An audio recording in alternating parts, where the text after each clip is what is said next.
Baik, selamat pagi semuanya. Sebelum kita mulai perkenalan, silahkan dinyalakan dulu kamera masing-masing.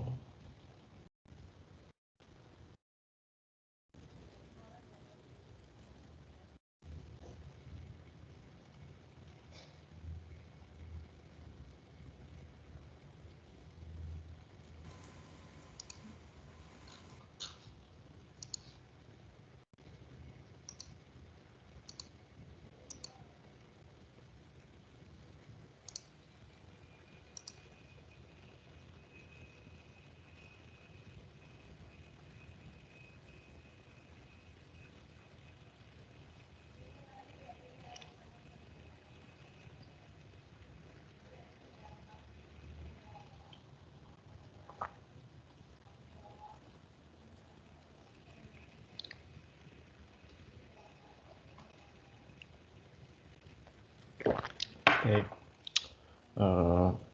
selamat pagi semuanya ya. Saya sudah melihat di situs kuliah, tugas sudah dikumpulkan. Terima kasih ya, sudah tepat waktu di dalam mengumpulkan tugas. Kemudian sekarang silahkan masing-masing kelompok untuk menunjukkan dan menjelaskan jawaban ataupun juga tugas hasil kerja yang sudah dikumpulkan melalui situs kuliah. Mulai dari kelompok 1 ini. Kelompok 1 ada Lolita Chandra, Yohanes Malvin Buntoro, Richard Gunawan, Mikael Esralianto, dan Daniel Renata Marlen. Silakan. Siapa yang akan presentasi? Saya mau tanya Pak, ini yang presentasinya perwakilan atau satu kelompok semuanya masuk Pak?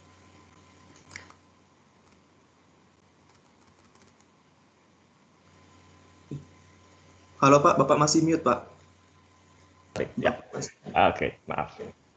Karena ini kerja kelompok yang mempresentasikan ya harusnya kelompok. Pengaturannya silahkan diatur antara Anda bagaimana, siapa yang presentasi, siapa yang menjelaskan, dan lain sebagainya. Oke, baik Pak. Bisa saya mulai? Ya, silahkan. Selamat pagi Bapak, selamat pagi teman-teman semua. Di sini kami akan mempresentasikan, saya udah saya screen dulu, lupa. Saya screen. Di sini kami akan mempresentasikan hasil diskusi kami mengenai tugas yang kemarin dikerjakan. Tugasnya yaitu memperkirakan biaya tetap dan variabel untuk pengembangan aplikasi. Aplikasi yang mungkin akan dibuat adalah aplikasi yang bisa mendaftarkan vaksinasi COVID-19 bagi siswa SD, SMP, SMA di seluruh Indonesia. Nah, aplikasi ini nantinya akan bisa diakses melalui website dari browser atau bisa di-download di aplikasi Play Store dan App Store.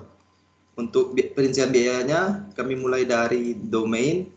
Domain kami itu ambil dari sumber Niaga Hoster, yang kami ambil yang paling tingginya yaitu 250.000 per tahun. Untuk hostingnya sama, kami ambil sumber dari Niaga Hoster, dan kami ambil yang nilai tertinggi yaitu 85.000 per tahunnya. Kemudian bisa dilanjutkan. 85.000 per tahun itu? Iya. Murah banget. Per bulan Pak, per bulan, maaf saya salah baca. Ya. Baik, saya lanjutkan. Jadi aplikasi ini nanti yang diupload ke Google Play Store itu akan memiliki pajak 1 kali, yaitu seharga $25 atau 399.000. Nah, yang diupload ke App Store nantinya akan membayar sebanyak $99 atau 1.425.000. 1 kali. Kemudian di jasa iklan karena kita memakai iklan untuk mempromosi dari aplikasinya, kita mengeluarkan biaya 70.000 per bulan berdasarkan yang kita cari di situs internet. Kemudian di gaji karyawan ini kita kasih 7.500.000 per bulan. Gaji karyawan ini gaji karyawan apa? Tukang kebun, office boy, ini atau apa? Gaji karyawan pekerjanya Pak. Ya, semua karyawan itu jelas pekerja lah, nggak ada karyawan tidur saja, kan? Ini karyawan ini tugasnya apa gitu lah. Tugasnya mengakomodir semua dari domain, penghostikan, terus pembuatan itu aplikasinya itu, Pak. Oh, semuanya satu orang melakukan ini semua. Enggak, ada beberapa orang. Kan Nah, ini itu harus kita dirinci. bisa per orang. Ya Iya. iya, ya per orang gajinya semua sama. Yang jaga hosting sama, yang mengembangkan aplikasi gajinya sama. Iya, Pak. Wah, saya mau tuh yang jaga hosting ya diam-diam aja dapat 7,5 juta itu.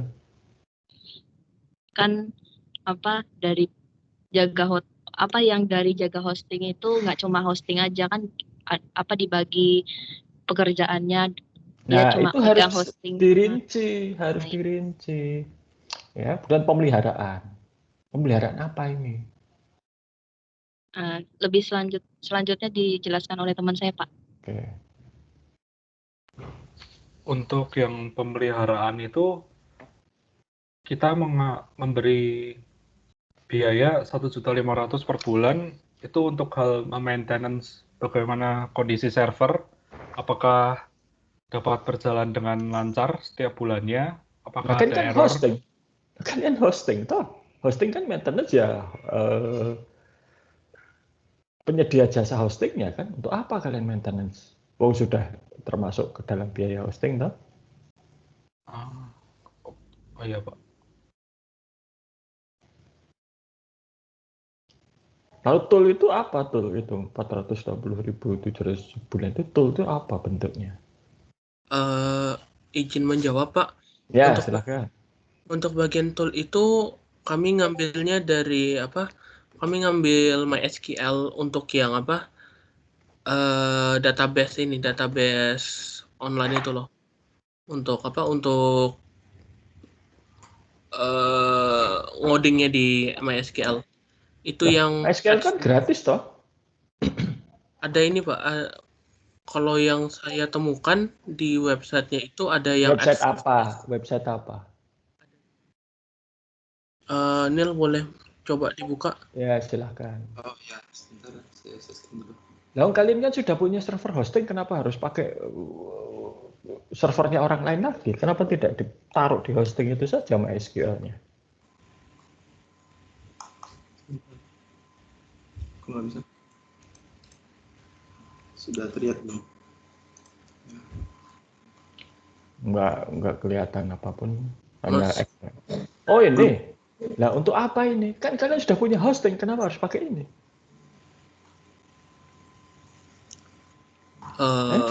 Sepertinya research kami kurang sih, Pak. Soalnya kami mikir tuh kayak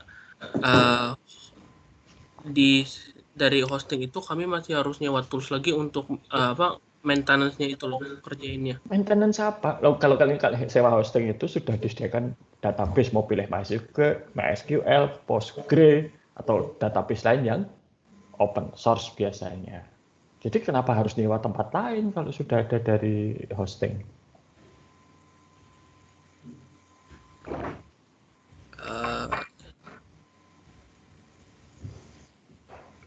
Sepertinya miss di kami sih, Pak. Oke, kembali lagi ke Excel-nya tadi. Tolong kembali ke Excel-nya. Tunggu. Oke. Sebentar. Oke, lalu ada database, ada tool, ada database. Itu wah, mahal sekali, 40 juta itu tadi saya lihat ya. Iya. 40 juta sebulan. Nah, itu 40 juta sebulan itu. Database apa ini 40 juta sebulan ini? Sepertinya ini juga salah tulis ini. Jadi salah tulis Waduh. Gini. Kalau ini kan kalian membuat rincian biaya kan ceritanya mungkin kalian dapat proyek gitu ya. Nah, kalau caranya salah tulis gini yang kasih proyek ya takut lalu. Jangan-jangan nanti ini baru hitungan biaya saja sudah salah tulis lah. Nanti kalau programnya atau aplikasinya salah tulis gimana? Menangkap nggak maksud saya? Menangkap, Pak. Nah, wah ini kok ngeri ini. Lalu ini berapa orang karyawan di sini aja makan karyawan lembur 50.000 per jam. Kalian tahu aturan lembur atau tidak? Berapa jam lembur sehari maksimal itu ada aturannya loh ya. Tidak asal. Lalu kalau gajinya 7,5 juta per bulan, masuk lembutan ya 50.000 per jam. Apa itu benar?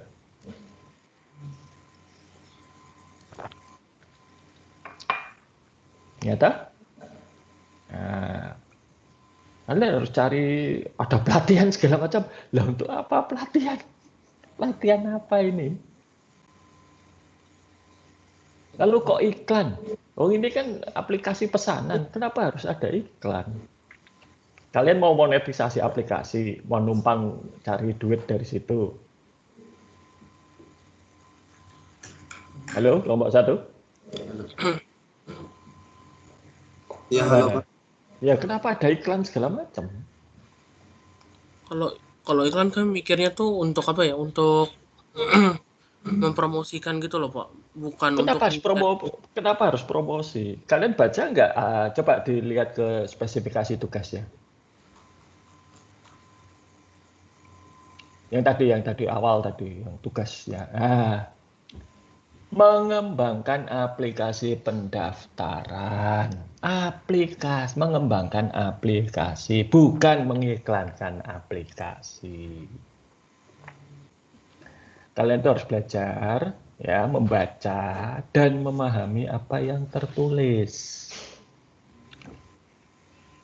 Kalau tidak ada di dalam spesifikasi atau permintaan tertulis, ya jangan dikerjakan. Bisa-bisa nanti kalian mengerjakan hal-hal yang tidak seharusnya dikerjakan, ya. Dan setelah itu tidak dibayar lagi karena yang pesan ngomong, lah ngapain saya bayar, saya nggak pesan kok, gitu. Ya. Oke. Sekarang kelompok 2, silakan. Ari Nisa Pasca, Pak Pahan, Cecilia Cynthia, Juan Peter Sitompul, Brigita Denalin, dan Titus Primandaru.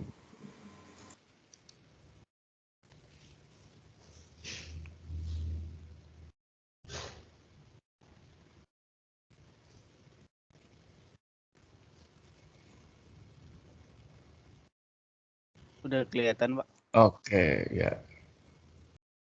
Jadi di sini berikut rincian pembuatan aplikasi kami. Yang pertama ini ada web developer, ini 10 juta. Oke. Data 10 juta itu per bulan, per tahun, per hari? Per bulan. Nah, itu harus ada itu. Iya, Pak. Oke, ya terus. Ada data analis. Terus di sini ada project manager. Lalu ada UI atau UX designer, ada 3 di sini, ada web, Android sama iOS. Terus ada sistem analis. Lalu ada database administrator. Nah, database administrator ini tugasnya bertanggung jawab untuk menjaga data-data yang ada di database. Jadi setiap data yang masuk ke database, dia yang memeriksa, dia yang menjaga, dia yang bertanggung jawab atas data yang masuk. Lalu di sini ada admin 6 orang. Admin ini tugasnya untuk menjaga web aplikasi yang kayak customer service atau apa gitu. Lalu di sini ada domain untuk penamaan website. Sini pakai yang 200.000 yang .id. Lalu ada mobile apps developer. Mobile apps developer ini 25 juta. Kenapa? Karena ini iOS sama Android. Lalu ada server 82 juta, itu server dalam bentuk fisik bukan cloud. Lalu di sini jadi kalian mengusulkan, ya sudah cukup. Kalian mengusulkan untuk beli server gitu ya? Iya, Pak. Karena nanti kalau aplikasinya sudah jadi, servernya untuk siapa? Untuk aplikasinya, Pak. Oke, kalian kan hanya ditugaskan mengembangkan aplikasi itu, tidak untuk beli server.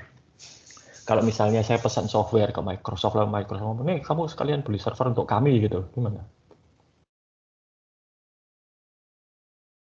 Oh, berarti perlu pakai server ya, Pak? Coba dilihat itu, sistem dan UX designer. Sistem analis itu yang tugasnya paling berat loh. Mau gajinya kok cuma segitu. Sistem analis itu yang menjabarkan requirement untuk semua Untuk webnya, untuk Androidnya, untuk masuk gajinya kalah dengan developernya. Mau jadi analis. Analis itu levelnya paling tinggi loh ya. Kalau analisnya keliru, yang lain keliru. Tuh, lalu database administrator, tugas database administrator itu bukan untuk menjaga data, keliru. Database administrator itu tugasnya untuk mengelola database, instalasi, backup, setup, kinerja, nanti tune up segala macam itu database administrator, bukan lalu dia memelototi data. Untuk apa saya misalnya ambil sertifikasi Oracle? Kamu tahu nggak ya, sertifikasi database administrator Oracle itu yang level paling bawah itu ujiannya saja $5.000. Ngapain saya menghabiskan uang segitu banyak hanya untuk melototi data orang lain, ya kan? Ya. Mobile app developer juga 25 juta. Wah, project manajernya aja kalah. Itu angka dari mana kalian dapatkan ini semua? Dari website sih, Pak. Nah iya, tapi kan website itu ada konteksnya, harus dibaca gitu kan, konteksnya jangan hanya sekedar copy paste, itu harus dipahami. Segitu itu tentunya. Sekarang begini, kalau kalian dalam satu tim tahu bahwa pekerjaan kalian itu lebih berat dari orang, tapi gaji kalian lebih kecil, kira-kira mau nggak? Tidak, Pak. Nah, begitu ya. Lalu juga balik lagi tadi sama seperti kelompok 1, dipahami kalian tuh mengembangkan aplikasi, tidak membelikan server. Malah beli server itu, wah, dan itu separuhnya sendiri loh itu servernya, ya 50% biaya ada di server. Wah, takut saya kalau mau beli aplikasi ke Anda ini. Ya. Lalu untuk data analis itu untuk apa? Mengapa harus ada data analis? Data analis ini itu apa ya, Pak? Loh, lah kalian nulis sendiri kok malah tidak tahu itu gimana. Itu menganalisis data-data yang masuk, Pak. Ya kan ini belum ada datanya, orang ini kan mengembangkan aplikasi. Data analis itu nanti kalau datanya sudah aplikasinya sudah mulai mengumpulkan data. Nah ini aplikasinya aja belum jadi, sudah ada data analis. Lalu ada admin segala macam, 6 orang untuk apa itu? Banyak banget lagi. Kalian itu kan permintaannya mengembangkan aplikasi. Ya. Oke, sudah cukup saya kira. Silakan kelompok 3. Diah Yelita, Raymond Chan, Nadia Veronica, Albert Juan Rizky, dan Lydia Amelia Sugiono.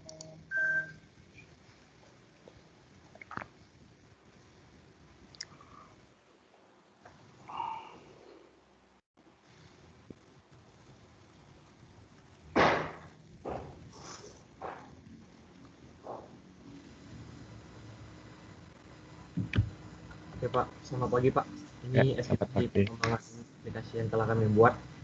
Jadi yang pertama ada di biaya tetap, ada fitur, biaya pembuatan aplikasi Android plus iOS, biaya pembuatan aplikasi website, maintenance, itu dalam satu paket Pak.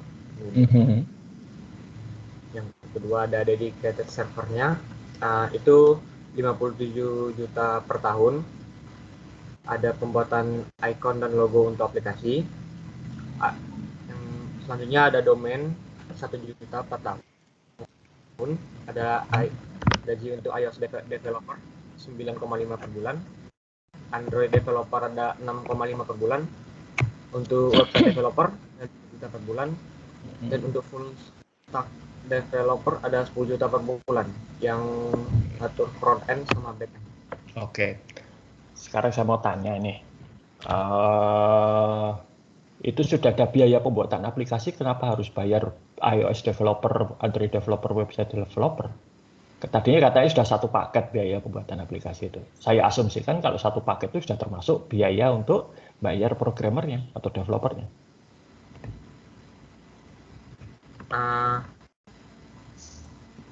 Jadi Pak, kami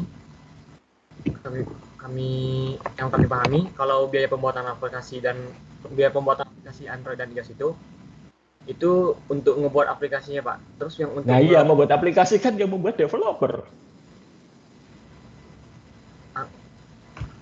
Untuk pemeliharaan aplikasinya yang membuat siapa? Developer Pak. Nah, jadi kan itu kalau bahasanya seperti itu berarti kan sudah masuk, toh?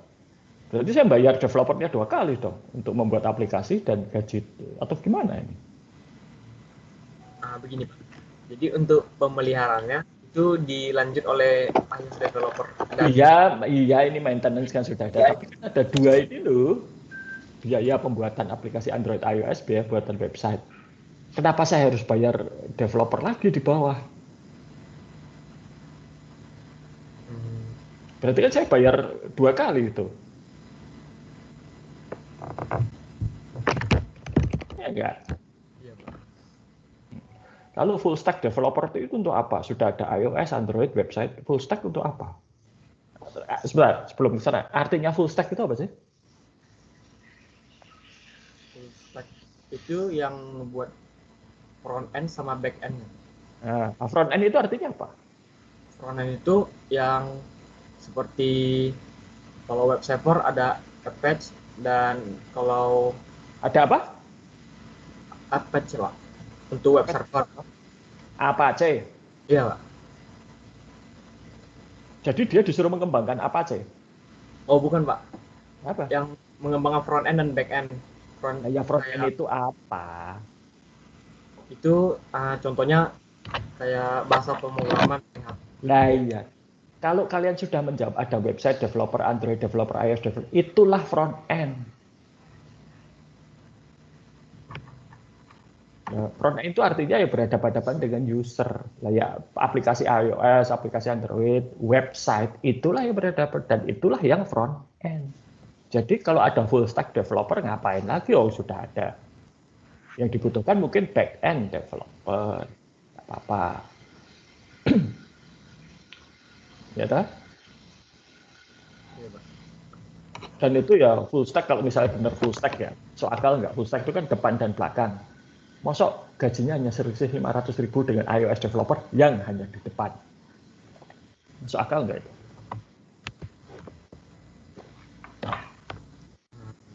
Direktur utama gajinya dengan anak buahnya hanya selisih 500.000, kira-kira gimana? Wajar ya? Iya Pak. Nah, gitu ya. Lalu ini kenapa sih harus pakai dedicated server 57.600.000 setahun? Wah ini total biayanya 108 ya separuh untuk server sendiri itu lebih bahkan. Orang lihat nih ngapain saya membelikan server? Saya mau beli aplikasi kok bukan beli server. Ya enggak? Berarti servernya nggak termasuk ke dalam biaya aplikasi ya? Iya, tapi kalian bukan lalu beli server sendiri. Nah, berarti kalau caranya seperti ini, si konsumen klien Anda itu membelikan Anda server dong. Oh, saya mau beli aplikasi kok bukan beli server. Ya enggak? Oke. Baik, berikutnya kelompok 4. Bonaventura Wiandono, Geraldo Maisa, Laurentius Ronaldo, Stanislaus Novantico, dan Francisco Streifado. Silakan. Pak, maaf Pak, sebelumnya kamera saya error Pak, jadi nggak bisa hidup. Ya.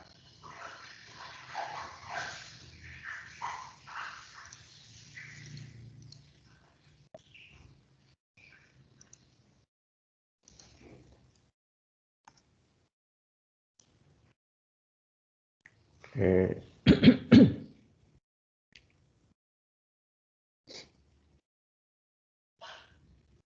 Jadi ini rincian biayanya untuk pengembangan aplikasi dari kelompok kami, Pak. Untuk pertama, ahli ada ahli pengembangan sistem informasi, kemudian ahli perencanaan sistem informasi, perencanaan basis data, terus sistem aplikasi, ada programmer, sistem analis, software tester, ahli web, UI UX designer, dan ahli jaringan komputer. Jadi ini untuk saya tanya dulu, itu ahli jaringan komputer untuk apa? Membuat aplikasi kok jaringan komputer? 36 juta lagi, 10%.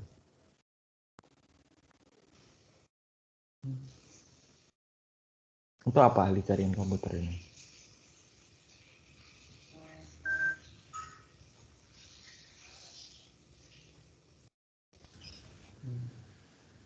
Halo? Bentar, Pak. Ini kan ada yang nulis toh. Maksudnya ketika nulis ini kan sudah tahu ini untuk apa gitu.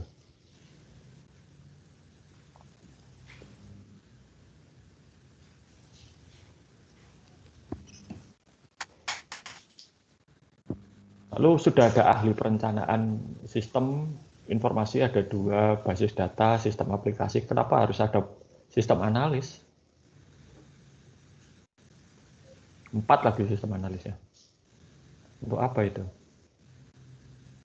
Bukankah perencanaan sistem itu juga analis?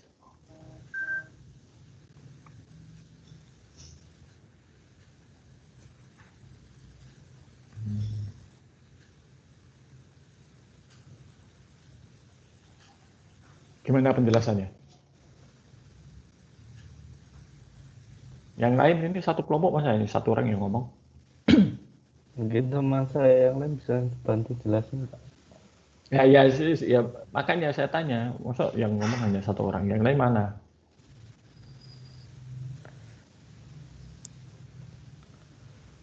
Halo, kelompok. Manakah kalian? Iya, Pak. Itu Ya. kalau dari saya juga kurang paham, soalnya saya juga bukan yang nulis yang bagian ahli-ahli itu. Kalau yang mungkin dari sistem Dan lalu siapa yang nulis? Kalau bukan kamu, bukan yang lain, yang bisa menjelaskan siapa? mungkin Geraldo biasa, Pak. Ahli jaringan komputer, kalau menurut saya untuk itu, Pak. Biar antar komputer bisa berkomunikasi dengan bertukar Ya, data. untuk apa loh? Saya tuh beli aplikasi kok. Kalau misalnya saya mau beli roti, lalu ada seseorang, ini kami menyewa ahli tata letak dapur gitu. Saya harus bayar itu. Untuk apa?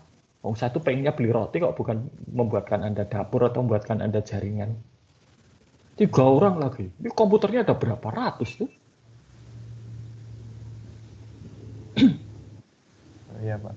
Mungkin nanti bisa kami perbaiki. Ya, ini biayanya nggak masuk akal. Lalu ada operator komputer segala macam, untuk apa?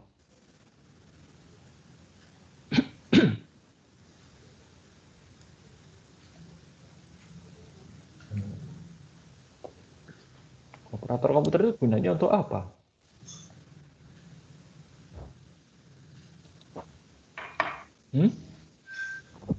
Mungkin maksud dari yang nulis itu gini, Pak. Loh, siapa yang tulis? Yang nulis operator komputer ini siapa? Saya mau tanya, ini yang nulis siapa?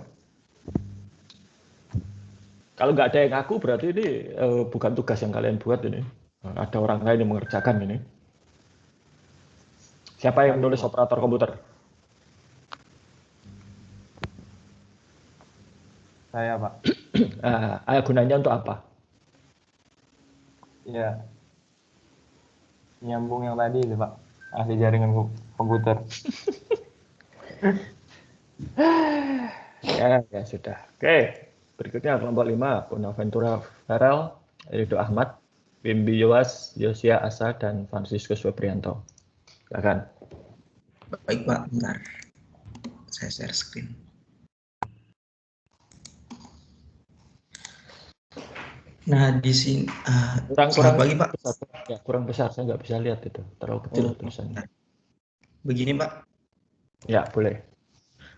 Di sini saya akan menjelaskan tentang pengembangan aplikasi yang kelompok 5 buat. Di sini ada kita meng-hire 7 orang.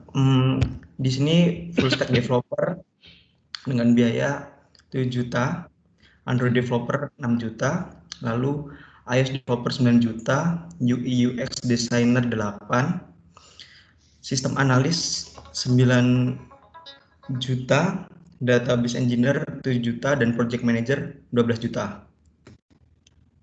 Dan lalu pada biaya variabel di sini kita ada internet 320 per bulan, lalu 300.000 per bulan, server 750 per bulan, lalu hosting dan domain itu domainnya include pada hosting ini 550.000 per tahun. Oke. Dan Ini kalau sebentar saya tanya ya, itu kalau biaya tetap itu berarti full stack itu 7 juta itu sampai proyeknya selesai? Sampai proyeknya selesai, Pak. Berapa bulan? Kalau ini yang saya ambil ini per bulan Pak, ini Pak, gajinya itu. Oh ya itu kan ya berarti bukan biaya tetap dong. Oh. Biaya tetap itu sampai satu proyek itu tetap. Nah itu kalau cara kayak gitu, misalnya proyek kalian setahun, dia setahun hanya dibayar 7 juta, kira-kira gimana? Oh, saya kira sampai tetap itu semisal per tahun Ya, gitu kan Pak. Nah, ya enggak, per tetap bulan. itu dalam jangka waktu tertentu tidak berubah, ya, atau dalam jumlah unit tertentu. Baca lagi dong, itu kan sudah saya berikan toh definisi biaya tetap. Dan sudah ada Android developer AS. Kenapa harus menyewa full stack developer, apalagi sudah ada UI UX designer? Untuk mengcover aja sih Pak, mengcover tidak Android bisa sama kalau iOS. Loh iya, Android dan iOS kan sudah ada developernya, kenapa harus di cover ya? Full stack itu kan depan dan belakang gajinya kalah dengan hanya yang depan saja iOS. Kira-kira gimana, mau nggak? Enggak sih. Nah ya itu kan makanya. Lalu juga di sini ini ada per bulan per tahun, tapi tidak ada keterangan ini mau berapa bulan. Iya toh? Baik. Ya, pengembangan aplikasi Ya, itu kan ya kalau sudah jadi ya diserahkan, itu kan berapa bulan pun. Gitu. Iya. Oke, sudah. Kelompok 6 silahkan. Dean Ruby, Andreas Pranata, Dean Rahul, Aldi Ravelino, dan Carten Lunggu.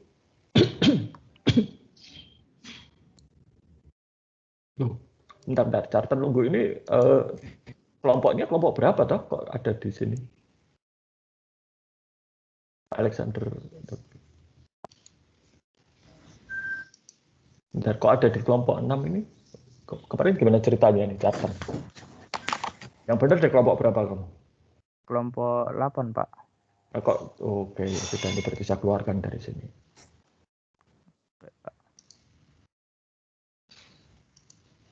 Oke, ya sudah, berarti ya ini 4 orang.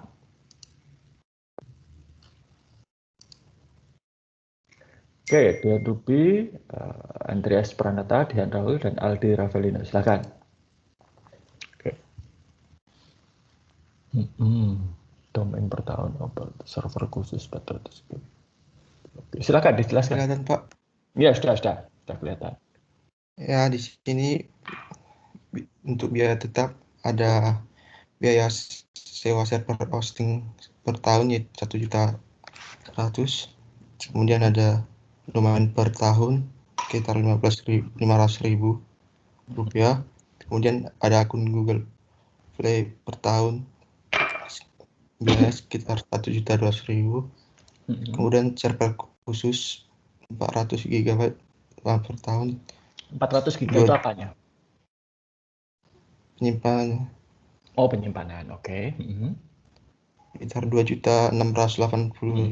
Kemudian per tahun ya. Oke. Ya Pak. Kemudian pembuatan aplikasi ya, untuk web Android dan iOS-nya sekitar 22 juta. Oke. Kemudian ada biaya variabelnya, biaya listrik. Kalau variabel itu kan malah justru harus ada listriknya itu per apa? Variabel itu kan dengan dia berubah-ubah kan? Ya per tahun sih Pak. Per bulan. Per bulan. Oke, nah kalau ada per tahun per bulan ini kalian harus menjelaskan mau berapa bulan pengembangan aplikasi. Itu seperti kayak server itu, kalian nyewa untuk 1 tahun, tapi pembuatan aplikasinya sebulan. Saya sebagai konsumen nggak mau dong bayar untuk setahun. Kalian hanya kerja sebulan kok. Ya tak? Ya Pak, baik Pak. Tuh. Kemudian Lalu pembuatan aplikasi web browser Android dan iOS itu jadi 120 itu sampai selesai, komplit. Ya. 22 juta. Jadi berapa bulan ini waktunya yang digunakan? Kira-kira, nggak ada keterangannya ini.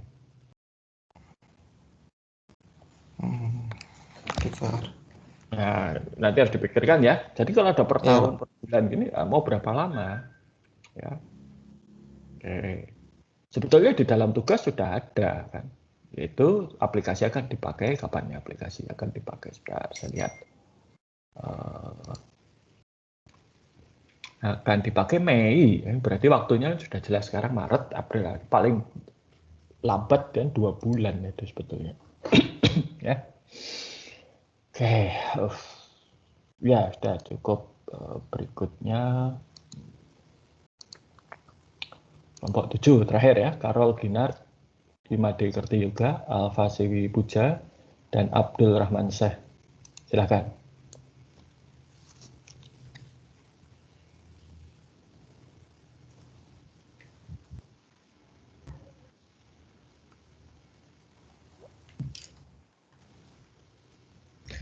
Ya, sebentar Pak, saya share screen dulu. Oke.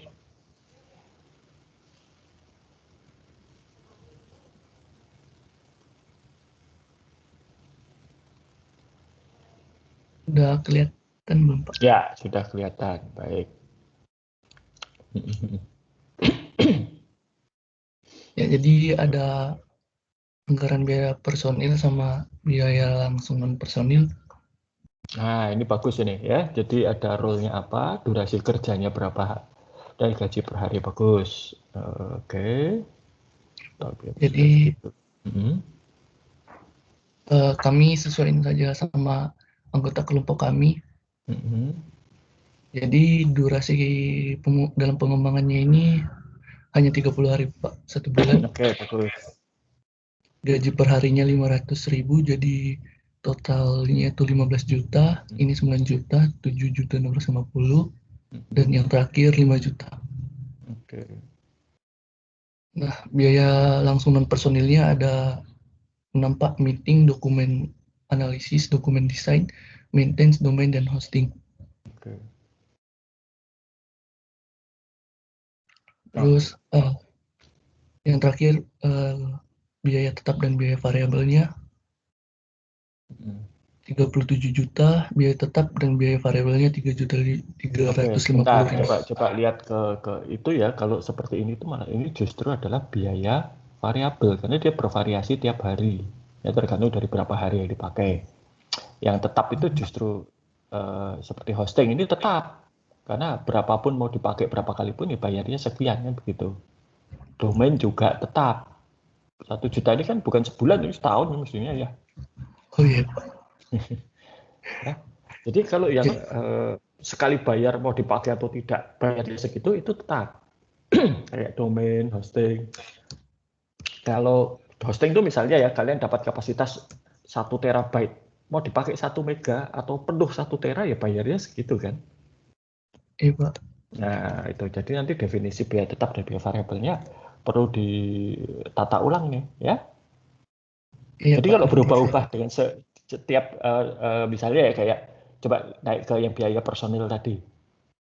Oke, nah misalnya ya programmer dia kerja 30 hari. Kalau sudah selesai 20 hari kan ya nggak 500.000 itu toh, project manajernya misalnya ya. Tapi ya 20 hari dia kerja, nggak masuk ya nggak dibayar kan? Iya Pak. Nah itu namanya justru biaya variabel ya. Ya Pak, nanti kami ganti lagi. Nah, tapi bagus ini ada berapa hari kerja per harinya berapa itu bagus ya. Justru itu malah ya, variabel kali itu ya. Oke, terima kasih semuanya sudah mengerjakan tugas dengan baik ya. Sebenarnya masih banyak hal-hal yang perlu diperbaiki.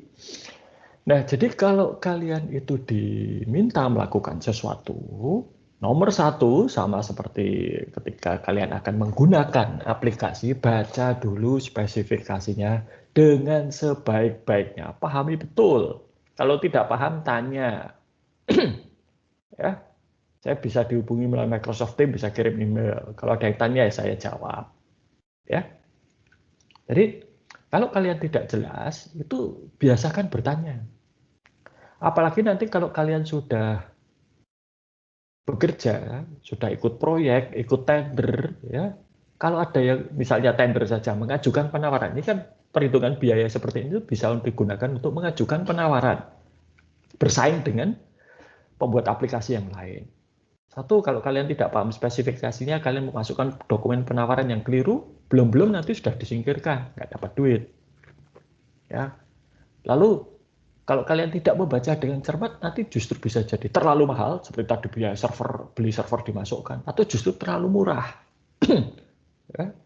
Rugi kalau terlalu murah. Kalau terlalu mahal, kalah dengan yang lain. Nah, maka baca betul. Kemudian, betul, saya tahu kalian pasti untuk tarif-tarif tadi mencari-cari informasi di internet dan sudah ada referensinya, itu bagus. Tapi itu tuh hanya sebagai panduan. Kalian tetap harus pakai ini, logika. Ya. Logis nggak sih? Ya. Ini betul iOS developer sekian itu. Tapi kalau kemudian dia bergabung dengan satu kelompok, apa ya dia akan digaji dengan itu lebih tinggi daripada atasannya misalnya. Masuk akal nggak? Kalau kerjanya di front end dan back end, masuk kalah dengan hanya iOS yang di front end. Kira-kira masuk akal atau tidak? Karyawan itu kan akan saling bicara toh. Anggota tim akan gajimu berapa, gaji saya berapa, dan seterusnya. Kalau dia tahu pekerjaannya lebih berat tapi gajinya lebih kecil, kira-kira bagaimana? Protes atau bahkan keluar. Atau ada yang lebih buruk lagi, tidak protes, tidak keluar, tapi kerjaannya asal-asalan, malah mensabotase proyek. Nah, ini pelajaran untuk kalian yang namanya gaji itu sensitif. Ya. Itu bisa menimbulkan banyak masalah. Terutama kalau ada ketidakadilan di dalam penggajian. Beban kerja yang lebih berat, mestinya gajinya juga lebih besar. Itu prinsip utama yang dipegang. Ya. Berat di sini tentunya relatif ya. Kuli pasar itu kerjanya berat, tapi itu kan berat secara fisik, tidak berat secara tanggung jawab misalnya.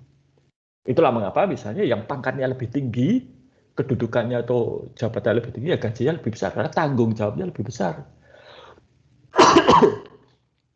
Itu programmer iOS mungkin gajinya tinggi, tapi project manajernya harus lebih tinggi lagi. Kenapa ya? Depan-depan dengan klien project manager. Kalau si iOS developer yang buat kesalahan, siapa yang harus menjelaskan itu ke klien? Project manager. Nah, maka hal-hal seperti itu perlu untuk dipertimbangkan. Oke.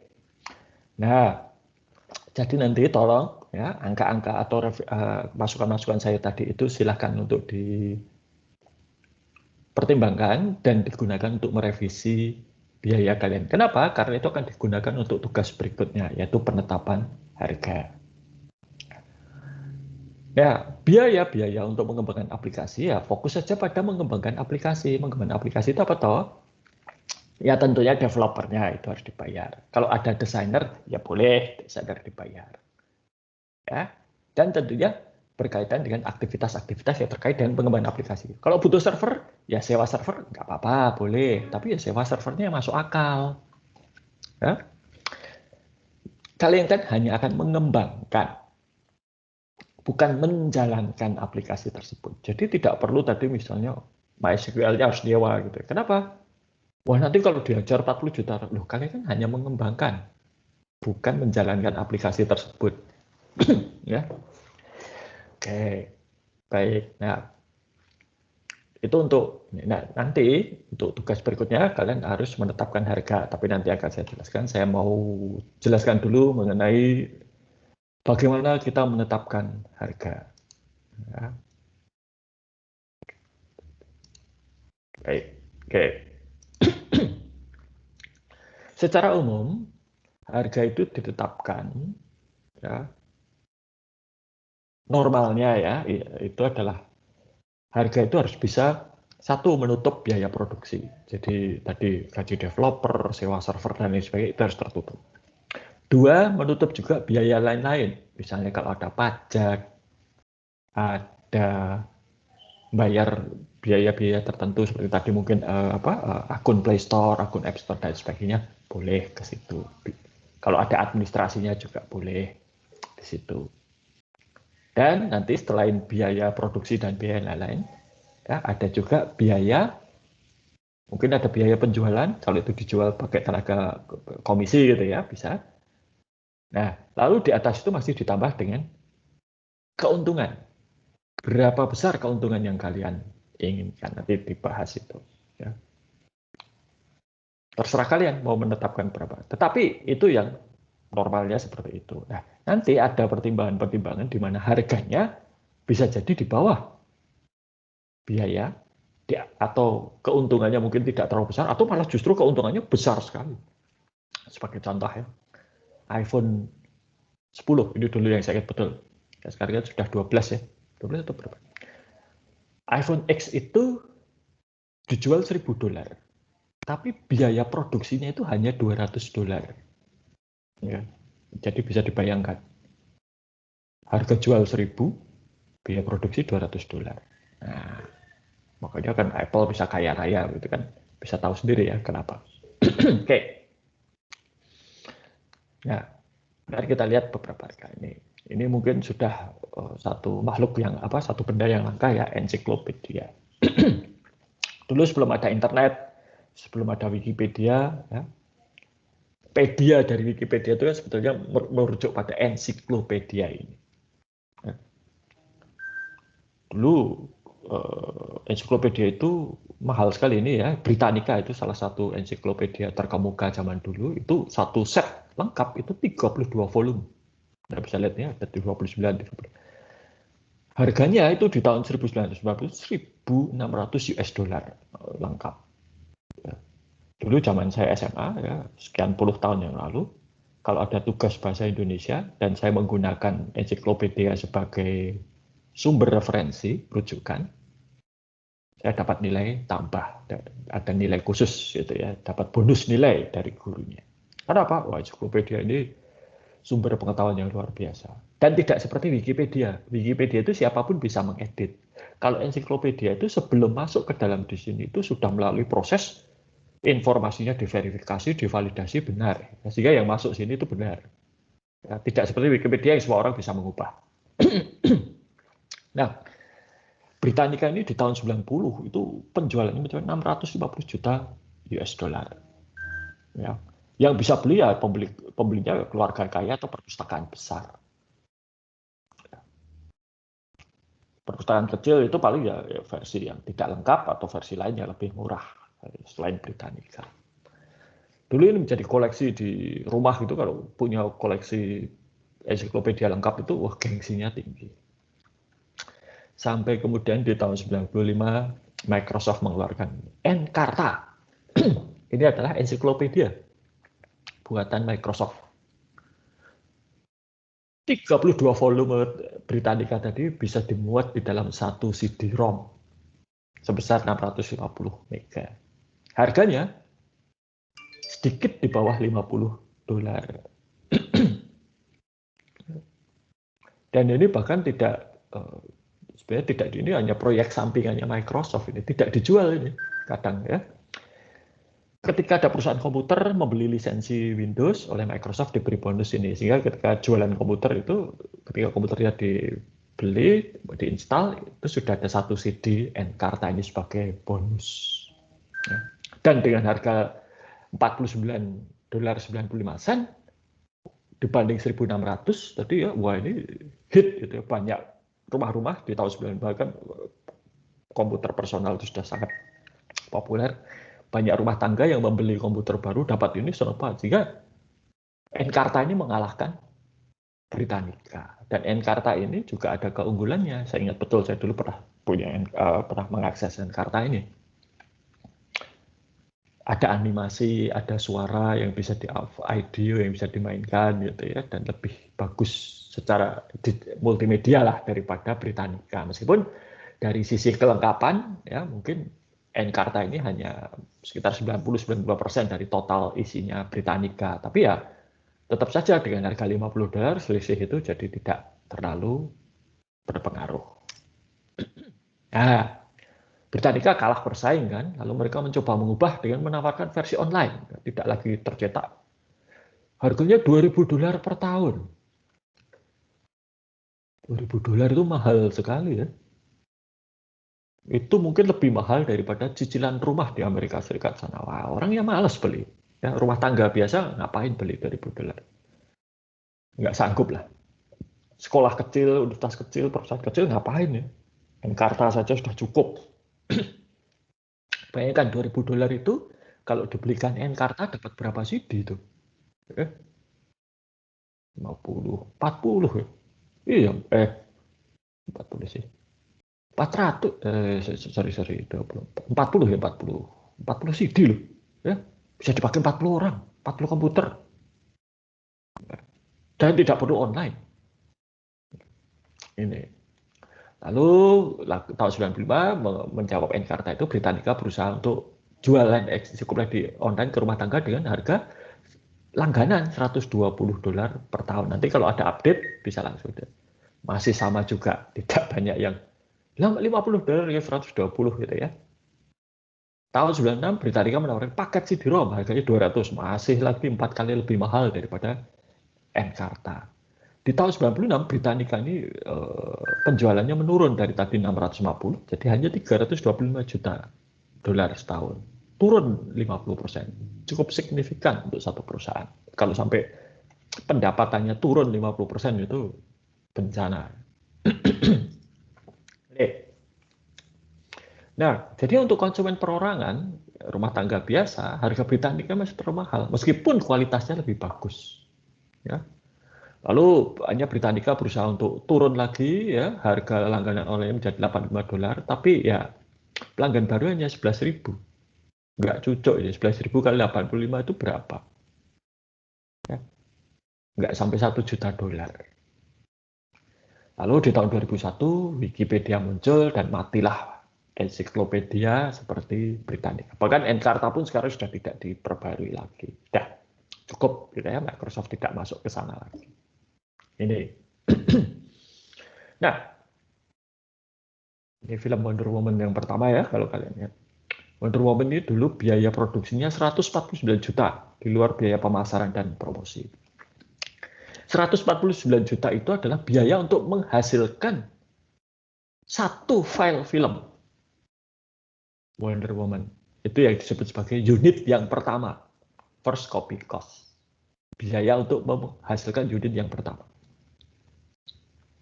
Dan itu bentuknya adalah file digital. Nah, mahal sekali kan biaya produksi Wonder Woman 100 juta. Tetapi untuk menggandakan atau mendistribusikan film Wonder Woman secara digital ini biayanya tidak terlalu besar. Contoh ya, kalau itu akan jadi DVD, satu DVD kosong, 2 layer itu harganya pada waktu itu Rp17.500. Blu-ray itu Rp9.000. Ini yang kosongan. Ya. Jadi biaya bahannya segitu. Jadi biaya produksi film dalam bentuk DVD dan Blu-ray itu jauh lebih kecil. Harga jual DVD-nya berapa? $20 kurang sedikit. Blu-ray-nya $30 kurang sedikit. Apalagi kalau kemudian streaming. Seperti di Amazon, streaming yang high definition itu hanya $15 per bulan. Nonton sepuasnya. Mau nonton Wonder Woman selesai lalu ulangi lagi sampai 30 hari atau 1 bulan penuh, ya tidak masalah. Bisa. Ya. Nah, barang informasi itu biaya mahal untuk memproduksi, tapi sangat murah untuk mereproduksi. Bahkan kalau misalnya seperti streaming atau juga untuk hanya copy paste gitu ya, itu kan hampir tidak ada biayanya. Kalian harus beli flash disk misalnya, harus beli hard disk eksternal atau beli. Tapi kalau sudah punya itu sudah di copy kan, ya hanya klik kanan copy ke drive tujuan, klik kanan paste, selesai. Hampir tidak ada biayanya, mendekati nol, bukan nol tapi mendekati nol. Nah, tentunya hukum ekonomi masih berlaku. Ada skala ekonomi. Skala ekonomi itu adalah semakin banyak yang diproduksi itu maka harganya akan semakin murah. Ya. Kalau biaya tetap misalnya Rp1.000 untuk bikin kaos, biaya tetapnya Rp1.000. Kalian buat satu kaos, maka biaya tetap per kaosnya menjadi Rp1.000. Tapi kalau kalian memproduksi 1.000 kaos, biaya tetapnya 1.000. Harga biaya tetap per kaosnya hanya Rp1. Jadi semakin banyak diproduksi, semakin kecil. Karena ini yang namanya skala ekonomis. Ya. Bisa memproduksi dalam jumlah besar. Kalau kalian membuat sendiri mobil, mulai dari nol, ya nggak mungkin kalian akan menghabiskan biaya kata apa mobil apa ya, katakanlah misalnya Avanza ya, atau Agya Ayla harganya katakanlah 200 juta, kalian diberi 200 juta nggak akan bisa membuat mobil seperti Agya dan Ayla, ya. Mulai dari nol nggak bisa. Tapi Toyota, Daihatsu bisa. Kenapa? Karena mereka sudah punya alatnya, punya pabriknya, punya teknologinya. Nah itu yang namanya skala ekonomi. Nah, kalau untuk barang informasi seperti film, buku, ya, aplikasi, lagu, itu biaya terbesarnya adalah barang sunk cost. Sunk cost itu adalah biaya yang sudah dikeluarkan dan lalu tidak bisa ditarik lagi. Ya. Kalau kalian misalnya membelikan mobil dinas, gitu kan, untuk mobil untuk si Gal Gadot ini untuk selama syuting. Nanti kalau syutingnya di tengah jalan berhenti, mobilnya bisa ditarik. Tapi coba misalnya, biaya makan. Para kru yang syuting Wonder Woman harus makan. Di tengah jalan misalnya, Wonder Woman dibatalkan oleh studio, nggak jadi diteruskan. Nah, biaya makan yang sudah diberikan itu kan nggak mungkin ditarik. Biaya sewa peralatan nggak mungkin ditarik, sudah dipakai. Demikian gaji programmer, kalian bikin aplikasi, ya, di tengah jalan, stop. Gaji programnya kan nggak mungkin dikembalikan. Tadi ada uang makan yang sudah diberikan, dipakai makan, ya nggak mungkin dikembalikan. Ya, itu seterusnya. Nah, sunk cost biasanya dibayarkan di depan. Sehingga kalau sudah hilang, ya sudah, nggak bisa ditarik lagi. Gitu ya. Ini. Ya. Biaya variabel untuk produksi informasi juga, atau mereproduksi informasi itu sudah sangat kecil. Tadi beli DVD kosong murah sekali dibandingkan dengan biaya untuk menghasilkan film Wonder Woman. Biaya untuk buat salinan filmnya tidak meningkat seiring dengan karya. Jadi kalian mau bikin DVD kopiannya 1 atau 1000, bedanya nggak jauh. Ya, copy paste 1 kali dengan 1000 kali, biayanya tidak jauh berbeda. Ya, paling tangannya pegel itu kan. Nah, Microsoft itu untuk softwarenya menikmati gross profit margin 92%. Artinya apa? Total pendapatan dari softwarenya Microsoft dikurangi total biaya produksinya Microsoft untuk menghasilkan Windows, Office, itu total biaya produksi. Jadi misalnya pendapatan Microsoft itu $100 juta. Itu yang untuk biaya produksi softwarenya hanya $8 juta. Yang $92 juta itu adalah keuntungan atau laba kotor, ya, karena belum dikurangi. Ya. Karena kalau seperti software, ya, ataupun juga tadi iPhone saya katakan. Jadi iPhone tadi X itu yang $200 itu biaya produksi, 800 itu gross profit margin, keuntungan kotor. Kenapa disebut kotor? Karena harus dikurangi oleh biaya-biaya lain. Ada pajak, ada biaya paten.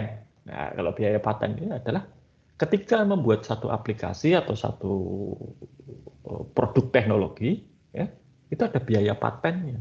Microsoft itu menggunakan beberapa paten dari orang lain yang itu harus dibayar royaltinya. Ya. Seperti ketika iPhone pertama itu keluar, Apple itu belum punya paten untuk teknologi komunikasi seluler. Dan bagaimana? Mereka menggunakan teknologi yang hak patennya dipegang Nokia pada waktu itu ya. Tahun 2007. Jadi setiap kali satu iPhone terjual, Nokia terima duit. Gross profit margin. Jadi 92%, bayangkan. Ya. Dan ini tidak menghasilkan barang apapun kecuali barang informasi. Tidak seperti iPhone. iPhone itu harus diproduksi iPhone-nya ya. Kalau ini enggak. Apalagi zaman sekarang. Kalian pakai produk bajakan pun nggak apa-apa download gitu ya. Microsoft nggak peduli selama lisensinya asli, gitu ya. Nah, rendahnya biaya variabel ini membuka kesempatan jenis pemasaran baru. Misalnya ya, kalian bisa mencoba dulu aplikasi secara gratis. Trial 30 hari atau 2 minggu atau berapapun. Ya. Kalau senang silahkan beli, kalau tidak ya nggak apa-apa. Ya, jadi nggak masalah. Karena apa? Itu hanya tinggal di copy saja, di download saja, tidak perlu. Kalau kalian minjem iPhone gitu sebulan kira-kira gratis, iPhone-nya bisa rusak. Tapi kalau software rusak ya nggak apa-apa, tinggal ngopi lagi, gitu kan. Jadi biaya produksi informasi itu mahal, tapi biaya reproduksinya itu sangat rendah. Ya. Jadi ketika kalian sudah punya unit yang pertama, barang informasi berupa film, lagu, buku, foto, dan ini, itu semua biayanya sudah terjadi, itulah biayanya. Berikutnya kalau tinggal itu dijual. Ya. Dan tidak ada batasan jumlah salin yang dapat dibuat. Kalau buku misalnya, atau barang cetak, ya, itu untuk mencetak pakai namanya mesin offset, itu harus membuat plat cetakan. Plat cetakan itu setahu saya maksimal ya bisa dipakai untuk 100.000 cetakan. Kalau sudah lebih dari 100.000 harus ganti plat. Jadi itu 100.000 itulah biaya tetap untuk platnya. Ya. 100.000 lembar. Nah tapi kalau film Gal Gadot, coba lihat aja film Gal Gadot, film Wonder Woman yang bajakan. Kalian copy 1.000 kali ya, nggak ada batas yang mau dipakai, di copy 1 juta kali juga. Wonder Woman tetap Wonder Woman, tidak lalu jadi kartun gitu ya, atau apa kualitasnya menurun, enggak, di copy, ditonton berkali-kali pun ya tetap seperti itu. Nah, itulah biayanya. Ya. Nah sekarang bagaimana kita menetapkan harga? Ya. Jadi harga itu dipengaruhi oleh banyak faktor. Satu, biaya produksi jelas ya, itu harus bisa menutup biaya produksi. Tadi kan saya sudah bicarakan di awal sebelum kita membahas topik ini, biaya produksi, biaya lain-lain, termasuk paten tadi, pajak, ya, dan juga keuntungan. Tapi kita selain biaya produksi juga lihat pesaingnya bagaimana. Daya beli masyarakatnya bagaimana, target pasarnya bagaimana. Oke, jadi kalau pesaingnya itu, nanti kita bicarakan sih ya, pesaingnya itu menawarkan sesuatu, mungkin kita akan menawarkan lebih murah atau lebih mahal bahkan bisa jadi, ya, tergantung siapa pembelinya. Nanti kita lihat daya beli masyarakatnya bagaimana. Kalian jualan Rolls Royce, ya, ditawarkan ke kampung-kampung nggak akan ada yang beli. Ya. Tuh, target pasarnya siapa? Orang yang sudah mapan, mahasiswa, anak kecil, atau siapa? Ini beda-beda. Ya.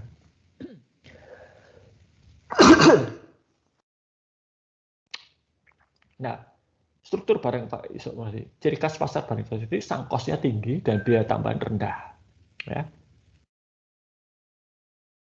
Maka perusahaan yang dominan itu memiliki keunggulan kapasitas dan skala ekonomi besar untuk menghasilkan barang informasi dengan cepat dan harga murah. Contoh Microsoft. Ya. Lalu atau bisa juga nanti dengan diferensi menjual barang yang sama tapi variasi beda, ya, film, rumah produksi dan TV. Nah, strateginya bagaimana? Kita membuat produk yang berbeda dari pesaing atau menghasilkan produk dengan harga lebih murah dari pesaing. Kita mulai dari diferensiasi produk, ya. Windows dan Mac OS. Nah, ini contoh. Mac OS itu berbeda dari Microsoft. Kenapa? Eksklusif hanya di Apple. Bisa saja sih ada beberapa orang yang bisa menginstal Mac OS itu di hardware yang lain, tapi itu melanggar hukum. Ya. Windows di sisi yang lain, mereka juga berbeda. Kenapa? Windows bisa diinstal dimanapun, bahkan termasuk di komputer MacBook Pro, Mac Pro, iMac itu bisa diinstal Windows. Ya. Lalu Microsoft Office, yang menyebabkan Microsoft Office sampai sekarang itu tidak bisa tersaingi, itu hanya satu produk, yaitu Excel. Word itu banyak pesaingnya. Kalau untuk penulisan ilmiah, untuk layout, percetakan, orang lebih suka latex atau yang lain. Ya. Ngetik terjemahan tidak banyak orang yang suka Microsoft Word, tapi Excel ini tidak tergantikan. Kenapa? Excel ini spreadsheet. Dulu ketika personal komputer atau komputer rumahan itu mulai muncul, ya, aplikasi yang menyebabkan komputer rumahan itu menjadi populer terkenal itu adalah aplikasi namanya Physical. Physical itu spreadsheet seperti Excel. Maka sekarang Excel itu dominan. Bahkan ketika Anda harus bayar pun Excel ini tidak tergantikan. Ya.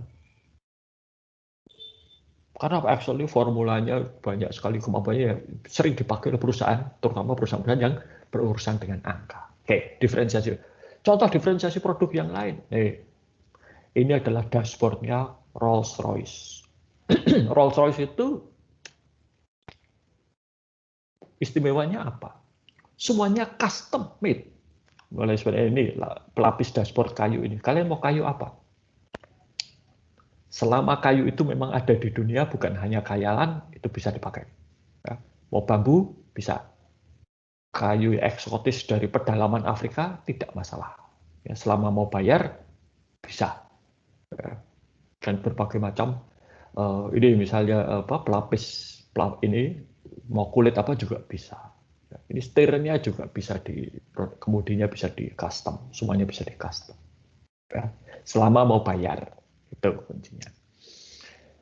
Cost leadership. Nah, kalau ini apa? Membuat produk yang menawarkan produknya itu sama kualitasnya, tapi harganya lebih murah dari pesaing. Contoh tadi apa? Encarta dan Encyclopedia. Setidaknya mirip lah, gitu ya. Sangat sulit dibedakan. Encarta dengan Britannica, orang nggak akan bisa lihat bedanya apa. Ya, Encarta CD, Britannica bagus sekali, bergengsi, tapi orang tidak butuh gengsi dan bagus, apalagi dengan selisih harga lebih dari $1.500. Ya. Mereka nggak perlu pamer ensiklopedia di rumah, mereka butuh ensiklopedianya, informasinya. Ini dapat dicapai juga dengan memberikan potongan harga, beli banyak dapat diskon, ya. Beli lewat ini dapat cashback, ya, gitu. Jadi kehebatan barang informasi itu adalah pada rendahnya biaya produksi. Ya. Maka semakin banyak dia diproduksi, semakin turun biayanya. Bisa juga menjadi yang pertama. Kalau menjadi yang pertama itu nggak akan ada pesaing, kita bisa menetapkan harga semau kita. Contohnya apa? Google itu ya, atau Gojek. Dulu pertama kali, karena Gojek itu menjadi yang pertama, menangan, gitu ya. Bahkan ide awalnya Gojek itu sebetulnya dari Uber ya, hanya oleh Pak Nadiem Makarim, Gojek itu diadaptasi ke lingkungan Indonesia dengan ojek, bukan mobil seperti Uber. Sehingga Gojek ini karena yang pertama dan dominan, orang terpakunya pada Gojek. Jadi ketika Uber pun masuk ke Indonesia, nyerah mereka, kalah dari Gojek. Google juga. Google itu bukan mesin pencari yang pertama, tapi mereka yang pertama kali mempopulerkan dengan cara yang mudah, sederhana gitu ya. Sehingga orang sekarang mengasosiasikan mencari informasi di internet dengan cara googling. Ya. Padahal mungkin tidak pakai Google, ya. Pakai Bing atau DuckDuckGo. Ya. Kalau jadi yang pertama itu ya bisa mendikte pesaing dan mengedukasi konsumen untuk loyal, ya. Nah, tapi yang menjadi pertama itu usianya tidak lama. Anda bisa tahu sekarang untuk urusan ojek online sudah ada Grab sebagai pesaing, ada juga apa Maxim ya, dan mungkin perusahaan-perusahaan lain. Maka kemudian Google menambah layanan yang lain. Ya, kolaborasi dengan perusahaan lain, ya, seperti Google dengan Bluebird taksi itu. Strategi yang lain itu adalah dengan personalisasi produk dan mengenali konsumen. Konsumen ini pengennya apa sih? Maunya apa? Maka kita buat produk yang sesuai dengan kebutuhan maupun keinginan konsumen. Caranya bagaimana? Nah, kalau cara lama itu pakai kartu anggota misalnya. Kalau Anda belanja di salah satu minimarket kan pasti ditanya, punya kartu anggota gitu kan. Nah, kartu anggota itu untuk Anda bisa pakai kartu itu dapat harga khusus, promo khusus atau yang lain yang khusus. Tapi bagi si minimarketnya itu sebenarnya mengidentifikasi Anda. Oh, Pak Samiaji ini kalau hari Senin Awal bulan beli ini. Oh, nanti kalau tengah bulan beli ini. Kalau akhir bulan beli ini. Mereka bisa tahu pola. Mereka bisa tahu berapa kali saya belanja, setiap kali belanja berapa rupiah, barang apa yang paling sering saya beli, dan seterusnya. Dicatat. Nah, sekarang itu juga dilakukan secara digital, ya. Lewat Tokopedia, Bukalapak, Amazon, dan ini semuanya melakukan itu. Mengamati perilaku. Jadi, itulah mengapa ada WIB, ya. Waktu Indonesia belanja di Tokopedia, ada promo gajian, gitu ya. Itu karena apa? Mereka mengidentifikasi si konsumennya ini kapan dan berapa kali belanja, apa saja yang dilakukan, dan seterusnya. Nah, kita juga bisa kemudian untuk segmen yang berbeda, kita beri harga yang berbeda, seperti ini misalnya. Ya, ini dulu tempat saya bekerja sebagai project manager, fotografer net, ya. Itu ada yang gratis, ya kalau gratis fasilitasnya terbatas. Ada yang anggota berbayar, nah ini bayarnya beda-beda, perunggu, perak, emas. Beda bayaran ya beda fasilitas. Contoh ya, kalau fotografer net itu setiap hari dapat jatah upload 1 gratis. Nah kalau perunggu ya dapat tambahan uploadnya foto 1 kali lagi, jadi total bisa 2. Ya, kalau yang emas 5 sehari, 6 jadinya ya dengan gratis 1. Dapat email, domainnya terserah gitu ya. Kalau yang emas, jumlah emailnya, akun emailnya berapa, kapasitas total, dan ya ini zaman tahun 2012 ya, sehingga sekian ini aja udah bagus. Kalau sekarang ya, sudah nggak ada gunanya. Gitu. Atau yang ini penetapan ini Tableau ya, versi beda, harga beda. Versi desktop atau versi server atau yang online, cloud. Ya. Bisa juga tadi saya bicarakan diskon. Seperti ini misalnya. Ini harga umum. 400.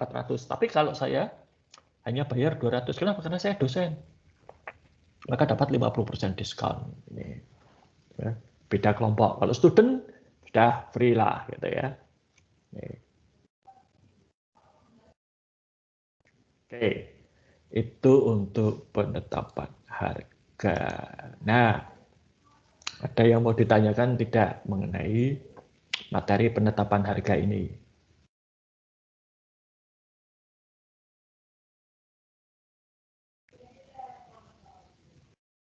Oke, kalau belum, mari kita lihat tugas berikutnya. Tugasnya itu penetapan harga. Nah, jadi kalian harus melakukan penetapan harga. Ya. Jadi Anda kan ceritanya sudah membuat aplikasi, sudah tahu tadi biayanya berapa, ya meskipun harus direvisi. Nah, sekarang saatnya Anda untuk menetapkan berapa harga jualnya.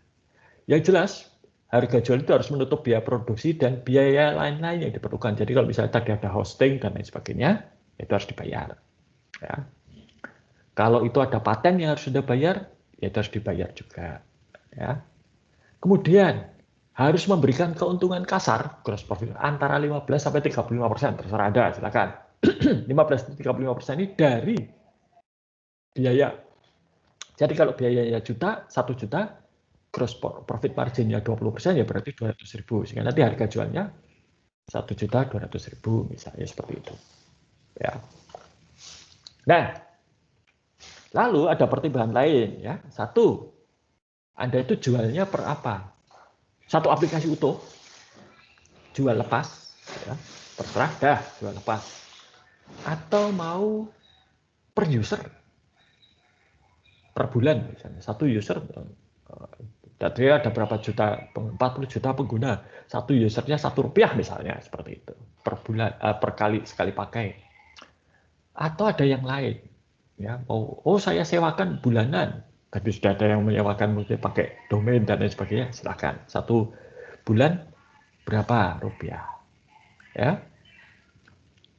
Apakah aplikasinya itu diinstal di pembeli? Jadi back end-nya ya, bukan aplikasi front end-nya itu mau diinstal atau pakai cloud? Nanti kalau diinstal di, misalnya kan untuk Kementerian Kesehatan ya diinstal di servernya Kementerian Kesehatan, nanti mungkin ada biaya install dan lain sebagainya. Atau mereka sendiri yang install, terserah juga nggak apa-apa. Ya. Bisa juga dengan cloud, ya, seterusnya. Lalu apakah akan ada potongan pembelian? Misalnya beli untuk sekian user, diskon 5% dan seterusnya. Nah, silahkan perhitungan terinci dan alasannya. Ya, jadi ini Itulah mengapa tadi saya koreksi atau saya revisi rincian biaya Anda. Ya. Kelihatan kan, bisa dilihat di situs kuliah ya nanti ya. Kalau ada pertanyaan silahkan diajukan. Ya. Oke. Silakan, siapa yang mau bertanya kalau ada yang mau ditanyakan.